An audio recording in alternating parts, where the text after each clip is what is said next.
Title: The Photos That Shouldn't Exist. Working SEO title options. 1. The Photos That Shouldn't Exist. Unsettling horror documentary.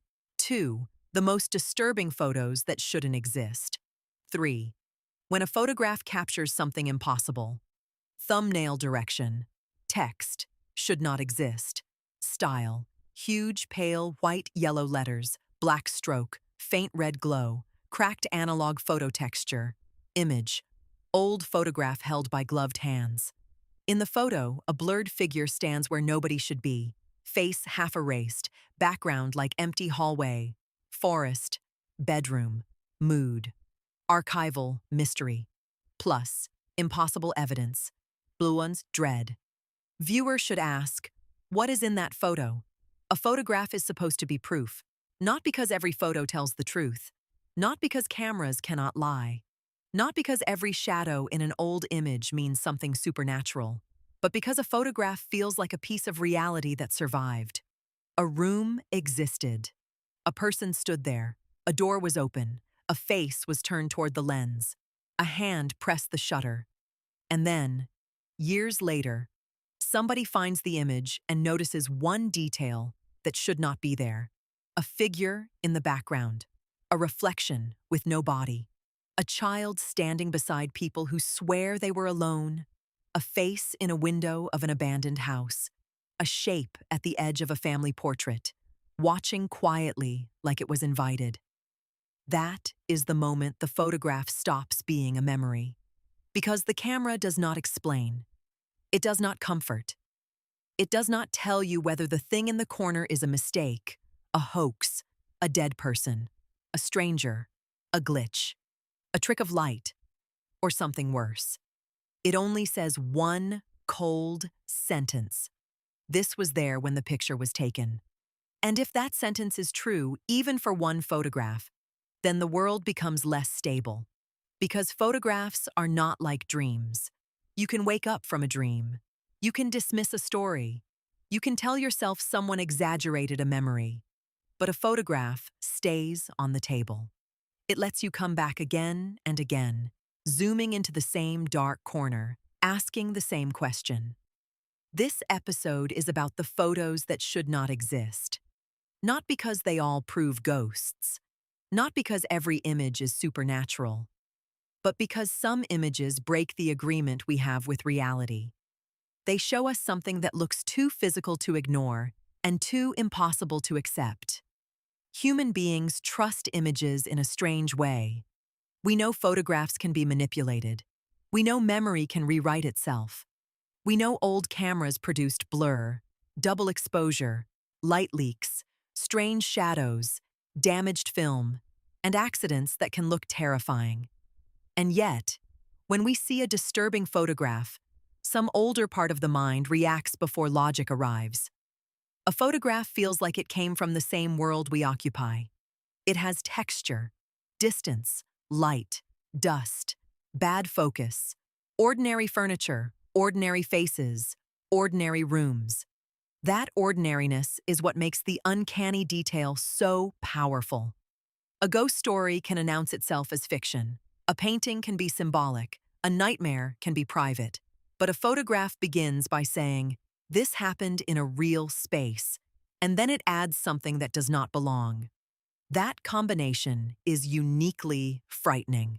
A birthday party with an extra face. A hallway with a shadow standing at the far end. A battlefield image where the dead seem not entirely gone. A security photo with a human shape in a locked room. A family snapshot where the background looks back. The horror is not only the figure. The figure is standing beside normal life. That is why these images spread so easily. People do not only share them because they are scary. They share them because they invite investigation. They create a tiny trial in the viewer's mind. Is it fake? Is it lighting? Is it coincidence? Is it grief? Is it pareidolia? Is it something we do not have language for? If you believe too quickly, you feel foolish. If you dismiss too quickly, you feel like you are avoiding something, and the longer you look, the worse the image becomes. Section 1.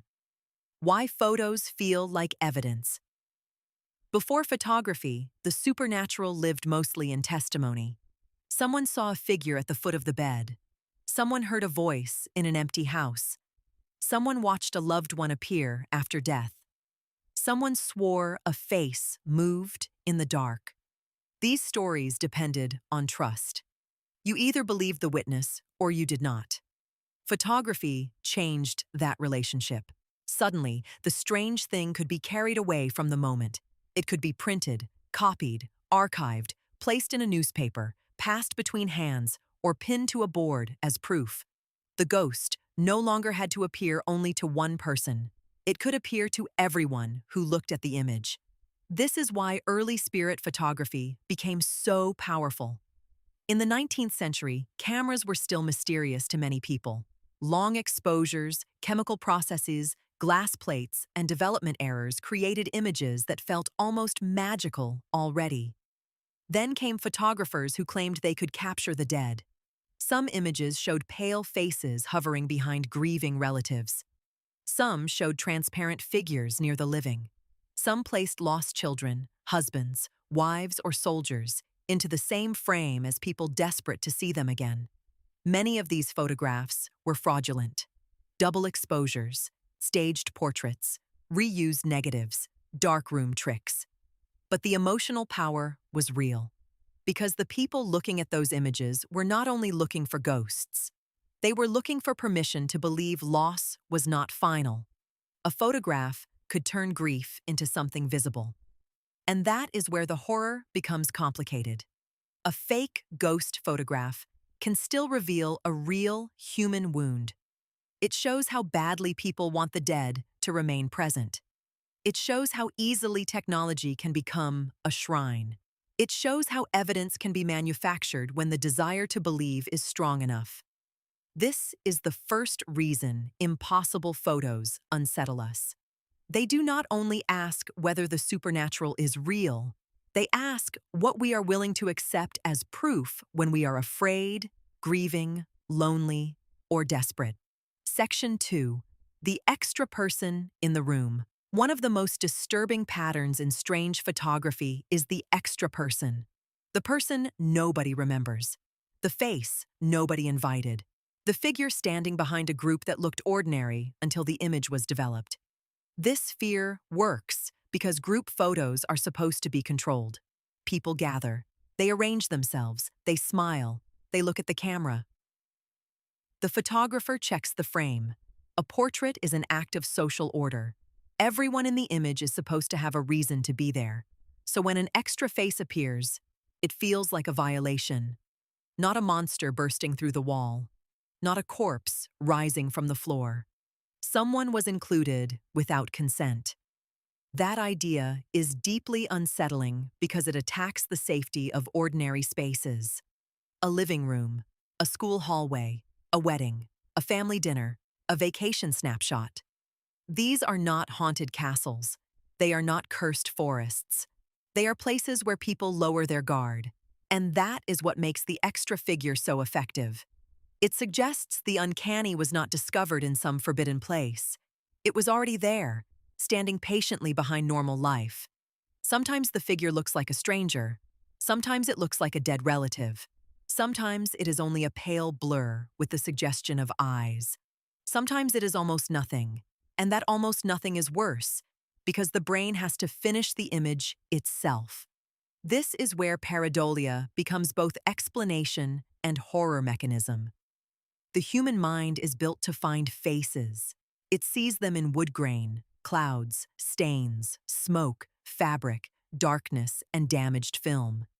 This can explain many strange photographs, but it also reveals something frightening about perception. A few shadows become a face. A reflection becomes a watcher. A blur becomes a person. The camera captures ambiguity, and the mind gives it intention. That is why these photos are so hard to dismiss emotionally. Even when the rational explanation is simple, the image has already done its work. Section 3. Reflections are where reality misbehaves. Mirrors and reflections have always carried supernatural weight. They look like reality, but reversed. They show the room, but not from the body's point of view. They create a second version of space that obeys most rules, but not all of them emotionally.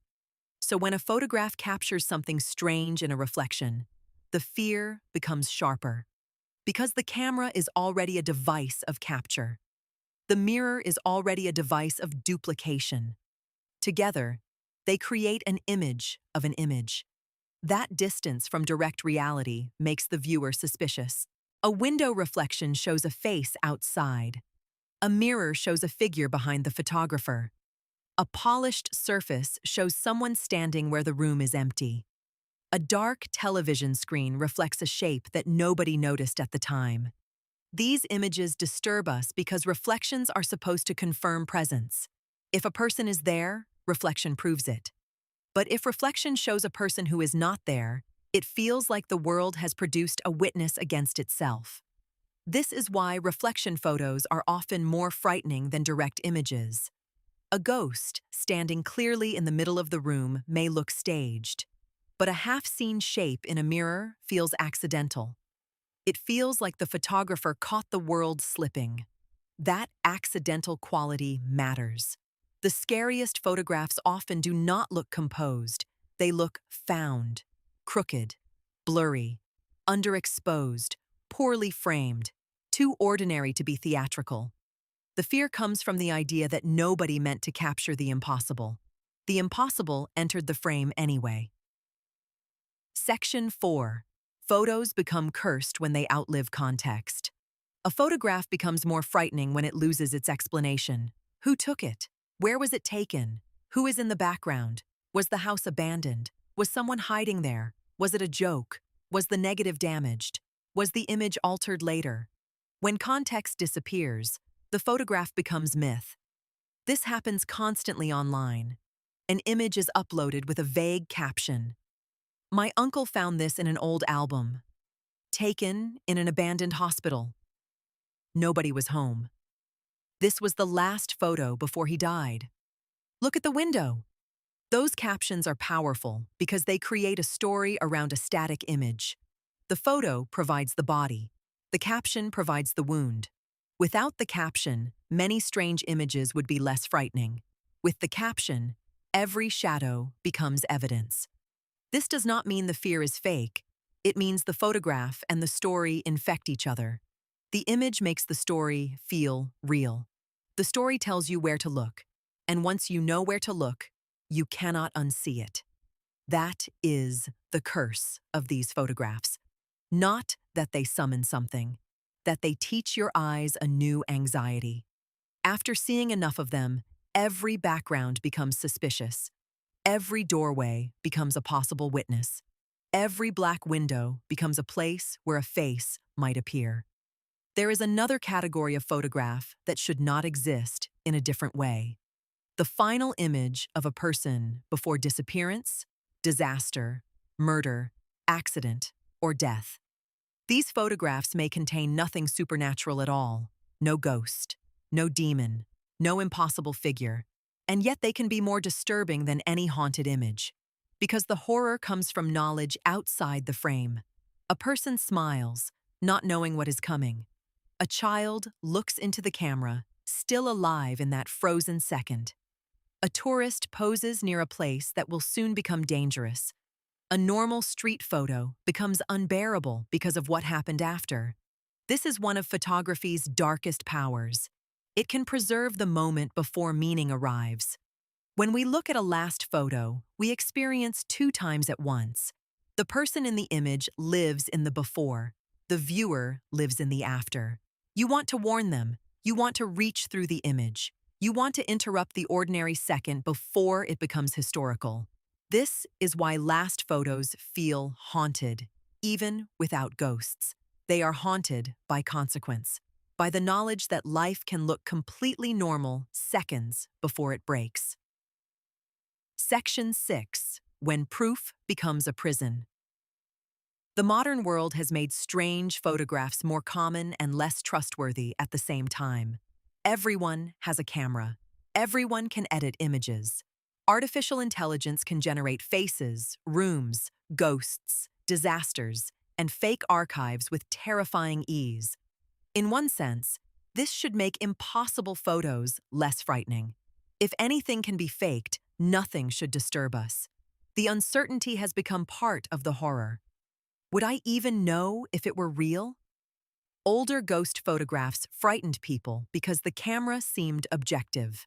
Modern strange images frighten us because objectivity is collapsing. We are surrounded by evidence we cannot fully trust, memories stored in systems we do not understand, faces that may never have existed, videos that can imitate the dead, and images that feel archival even when they were born yesterday. The impossible photo has evolved. It no longer only threatens our belief in ghosts, it threatens our belief in proof itself. And when proof becomes unstable, reality becomes exhausting. You are forced to investigate everything. You doubt what you see. You doubt what others show you. You doubt your own emotional reaction. If you believe it, it controls your fear. If you debunk it, it still controlled your attention. Section 7. Why we keep looking. So why do we keep looking at photos that disturb us? Why zoom into dark windows? Why study blurry faces? Why read captions about cursed albums, missing people, haunted houses, and impossible reflections? Because these photographs offer a strange kind of participation. A horror movie tells you what to see. A strange photograph asks you to find it. That search makes the viewer part of the haunting. You become investigator, skeptic, believer, witness, and victim at the same time. Your eyes scan the frame. Your mind fills the gaps. Your imagination walks into the room. And then, if the image is effective, you find the detail, the face, the hand, the figure, the reflection, the shape under the stairs, the thing in the doorway. That moment of discovery feels personal, as if the photo waited for you specifically. This is why the best unsettling photographs are not loud. They do not need blood everywhere. They do not need a monster centered in the frame. They do not need dramatic lighting or theatrical horror, because one wrong detail is enough to poison the whole image. Most photos that should not exist probably have explanations: mistakes, hoaxes, reflections, film damage, compression artifacts, light leaks, misremembered context, people seeing faces where there are none. But explaining an image